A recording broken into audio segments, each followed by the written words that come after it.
Assalamualaikum warahmatullahi wabarakatuh. Perkenalkan semuanya, nama saya Ica Nurlaila Koratanisa. Saya dari kelas SKA 02, Telkom DTI. Di sini saya akan menjelaskan sedikit teori mengenai performance testing. Dari definisinya, performance testing itu merupakan sebuah metode testing ya yang memiliki tujuan untuk memastikan apakah suatu aplikasi mampu berjalan dengan baik pada suatu beban atau load yang diharapkan.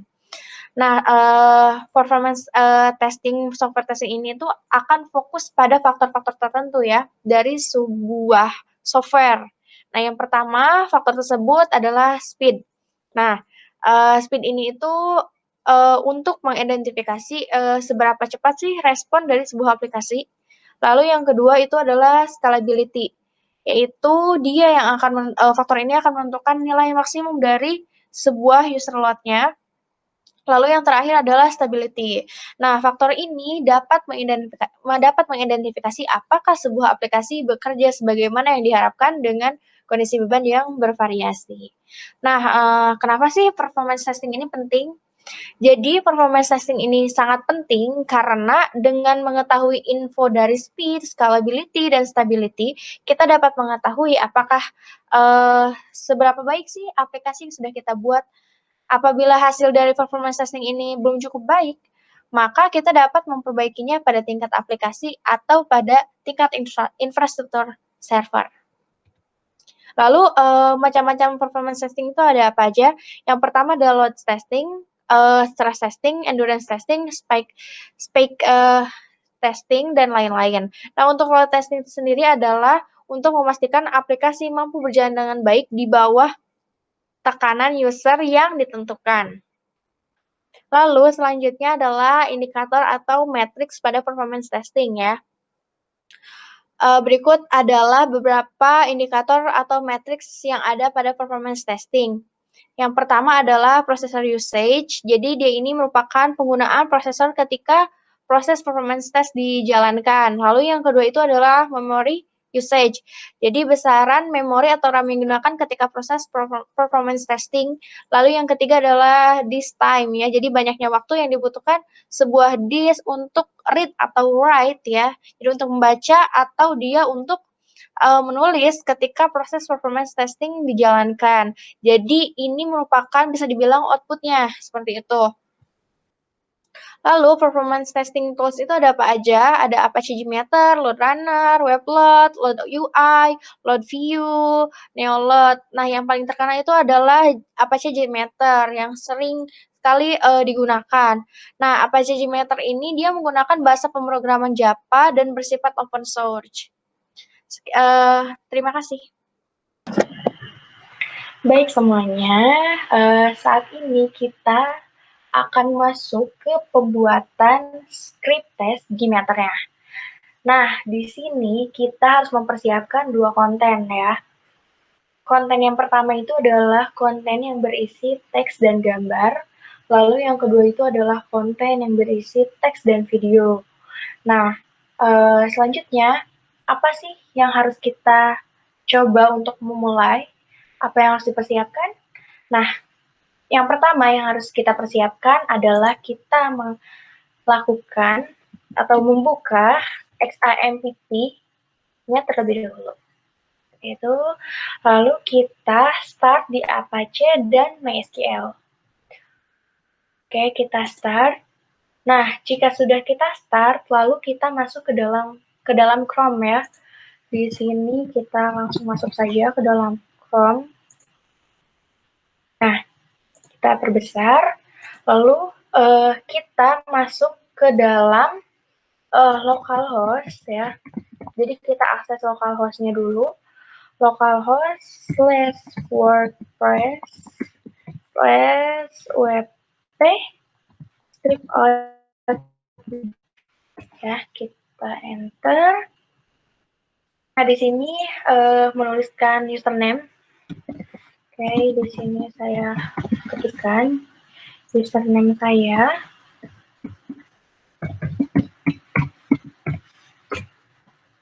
Oke. Nah, setelah diarahkan ke arah dashboard, Lalu kita masuk ke dalam page ya. Jadi di sini saya akan membuat konten yang pertama dulu. Konten yang pertama itu adalah teks dan gambar. Kita ke page, lalu kita add new page ya.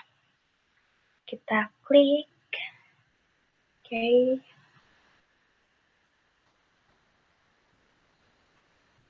Nah, di sini teman-teman isikan judulnya apa, bebas apapun itu, pokoknya yang harus berisi teks dan gambar. Nah, di sini saya akan menuliskan software defined wireless network. Seperti itu. Lalu di sini saya akan tulis software defined wireless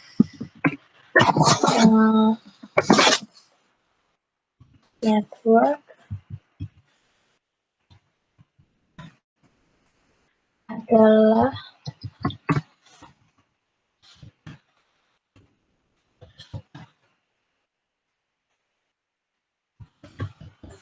suatu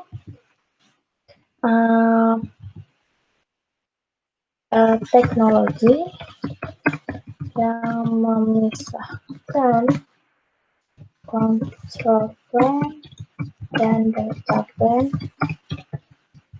di mana media transmisinya adalah wireless.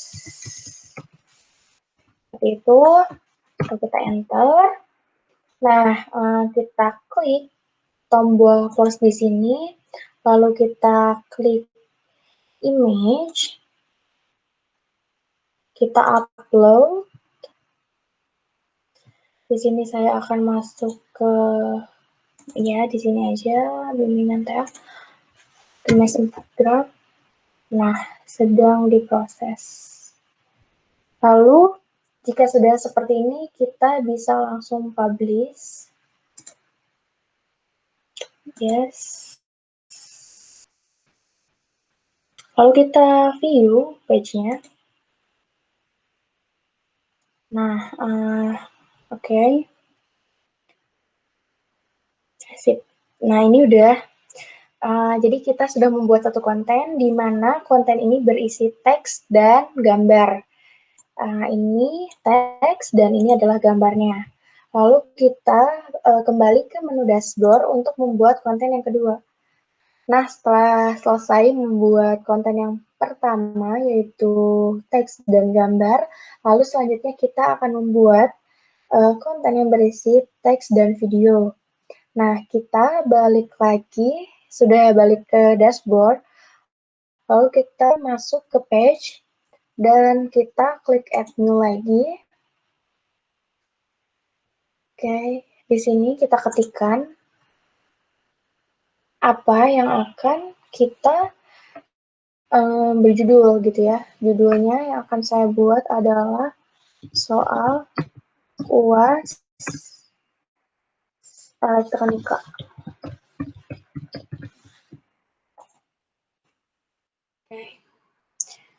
Kita ketikkan soal ujian akhir semester mata kuliah elektronika S1 Teknik Telekomunikasi Universitas Telkom tahun 2019. Nah, kita enter, lalu kita klik plus yang di sini. Nah, kita klik video, lalu kita upload. Nah, kita klik yang sampel ini. Sip. Nah, setelah itu kita jangan lupa untuk mengaktifkan autoplay dan loop-nya. Setelah itu sudah dianggap selesai, maka kita publish. Yes, kita publish, lalu kita view page. Oke, sip. Oke, kalau misalnya ini sudah dibuat, dua konten ini sudah dibuat, kita akan melakukan tesnya ya, untuk membuat skripnya. Oke, selanjutnya kita akan masuk ke dalam pembuatan skrip dari Gmeter-nya itu sendiri. Di sini saya menggunakan bantuan dari Blazemeter. Jadi Blazemeter ini merupakan pembantu gitu untuk membuat skrip dari Gmeter-nya. Nah, di Blazemeter untuk bisa digunakan, pastikan kita sudah login terlebih dahulu. Di sini saya sudah login dengan akun saya sendiri. Nah, fungsi login ini sendiri, jadi ketika kita melakukan record, nah hasil recordnya ini itu bisa terbackup di cloud kita. Seperti itu. Lalu saya namakan recordingnya performance testing WordPress. Oke, ini adalah nama tesnya. Performance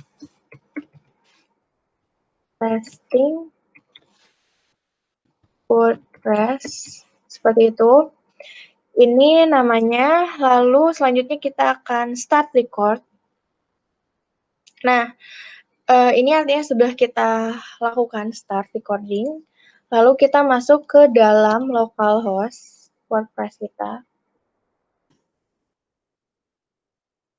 Ini baru satu, lalu kita masuk ke dalam soal UAS Elektronika, konten yang berisi teks dan video, lalu kita perbesar. Oke. Kita SC. Lalu selanjutnya kita masuk ke dalam konten yang berisi teks dan gambar saja. Nah sekarang sudah ada di konten yang berisi teks dan gambar.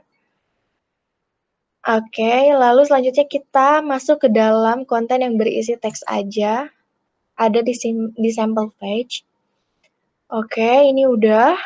Lalu selanjutnya kita akan masuk ke menu login ya. Nah, oke.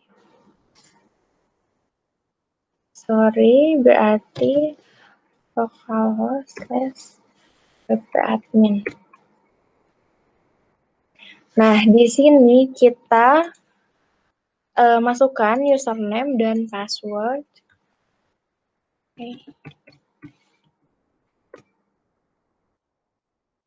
Oke. Nah, di sini berarti kita sudah masuk ke dashboard-nya. Lalu ini sudah dianggap selesai untuk membuat skripnya. Kita bisa lakukan stop. Lalu kita buka lagi ke Blazemeter-nya.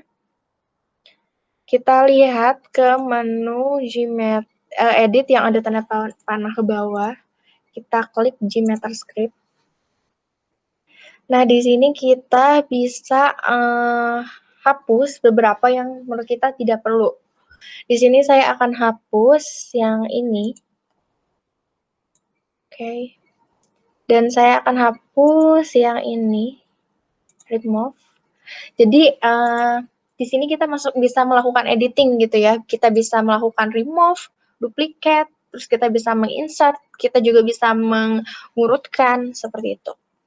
Nah, di sini Ajax juga saya akan remove. Lalu selanjutnya saya akan remove ini dan ini sama sample page aja. Oke. Oke, nah ini berarti sudah selesai kita membuat skripnya. Lalu kita akan ekspor dia ke dalam .jmx. Jadi dia ini merupakan skrip dari Gmeter-nya. Seperti itu. Nah, kita klik aja .jmx-nya untuk mengekspor. Jika berhasil, seharusnya ada downloadnya di sini. Nah, ini sudah terdownload, berarti sudah berhasil. Dan di sini saya menjelaskan untuk .jmx itu sendiri, dia ini adalah script ya, script dari Gmeter-nya sendiri gitu. Jadi merupakan formatnya, format script dari Gmeter-nya. Nah, setelah kita berhasil mendownload file .jmx-nya, kita akan membuka hasil pembuatan script JMX tadi atau pembuatan script Gmeter tadi. Nah, yang akan kita lakukan adalah kita menggunakan Gmeter-nya. Jadi kita akan membukanya melalui Gmeter-nya. Kita akan jalankan dahulu Apache Gmeter-nya. Kita klik Apache Gmeter 5.3, lalu kita masuk ke folder bin, kita cari gmeter.bat. Nah, dia akan menjalankan CMD untuk Windows-nya. Oke. Nah, bisa teman-teman lihat, ini adalah UI dari Gmeter-nya itu sendiri. Nah, untuk melakukannya kayak gimana? Kita harus melakukan open dulu nih. Open ke menu ini ya. Kita open. Nah, kita masuk ke tadi yang hasil download tadi di Chrome.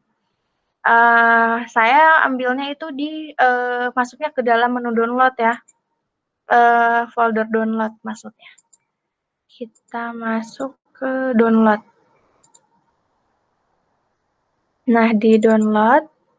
Nah, performance testing JMX. Lalu kita open. Nah, di sini kita bisa lihat dengan bantuan Blast Metal tadi, kita tidak perlu menambahkannya satu persatu. Seperti itu. Karena untuk menambahkannya satu persatu memakan waktu yang cukup lama. Jadi, makanya tadi fungsi dari Blast Metal itu memudahkan kita untuk membuat script gitu ya. Seperti itu. Nah, untuk memulainya, untuk melakukan start running-nya, kita melakukan klik di sini. Nah, setelah kita bisa membuka file .jmx atau script text Gmeter-nya di dalam Gmeter, selanjutnya kita akan mulai menjalankan performance testing-nya gitu ya, dengan script yang sudah dibuat. Gitu. Nah, sebelum kita mulai, kita akan menambahkan listener-nya dulu untuk memantau proses performance testing-nya itu kayak gimana. Gitu. Kita di thread group, kita add. Habis itu kita masuk ke listener dan kita masukkan ke view result in table. Nah, di sini sudah dimasukkan ya. Oke, listener-nya. Nah, sebelum kita memulai juga, kita harus melihat dulu gitu ya. Jadi, karena kita ini pakai localhost ya, jadi kita pantau dulu nih matrix sebelum di testing itu kayak gimana. Kita ke sini, kita klik kanan, terus kita ke Task Manager, terus kita lihat performance-nya. Nah, di sini kita bisa lihat performance-nya. Oke, nah di sini ada CPU sama memori ya, ada CPU sama memori. Oke. Ketika 24%, 22%, 21% CPU-nya untuk research untuk utilization-nya. Jadi gini ya, tujuannya itu untuk apa? Yaitu supaya kita bisa tahu gitu ketika kita melakukan performance testing itu jumlah user sekian nih, dia bisa memakan berapa persen sih CPU utilization-nya atau berapa persen sih memorinya, kayak gitu.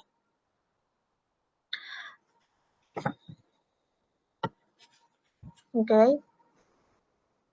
Nah, karena kita memantaunya itu dengan localhost, jadi kita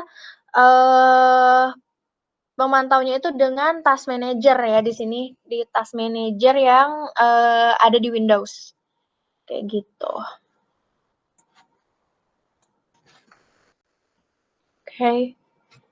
20%, 8%, turun lagi, naik lagi, turun, naik. Kayak gitu. Nah, oke. Selanjutnya, oke. Nah, di sini kita akan masuk ke trade group dulu. Nah, di sini itu kita bisa mendefine berapa sih jumlah user yang akan disimulasikan gitu ya. Misal kita ambil satu user, berapa banyak sih research yang digunakan gitu ya. Kita masukin 1 ya. Atau teman-teman bisa masukin 100, bisa masukin 1000 bebas, tapi kita di sini pakainya 1 aja. Oke, kalau udah, kita klik start.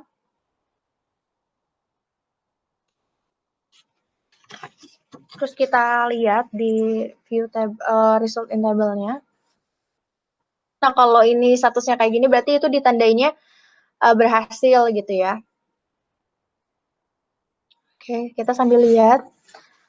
Saat ditambahkan 23%, 26% CPU-nya, terus memorinya 85%, seperti itu.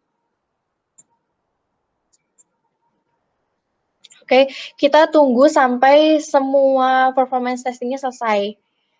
Oke.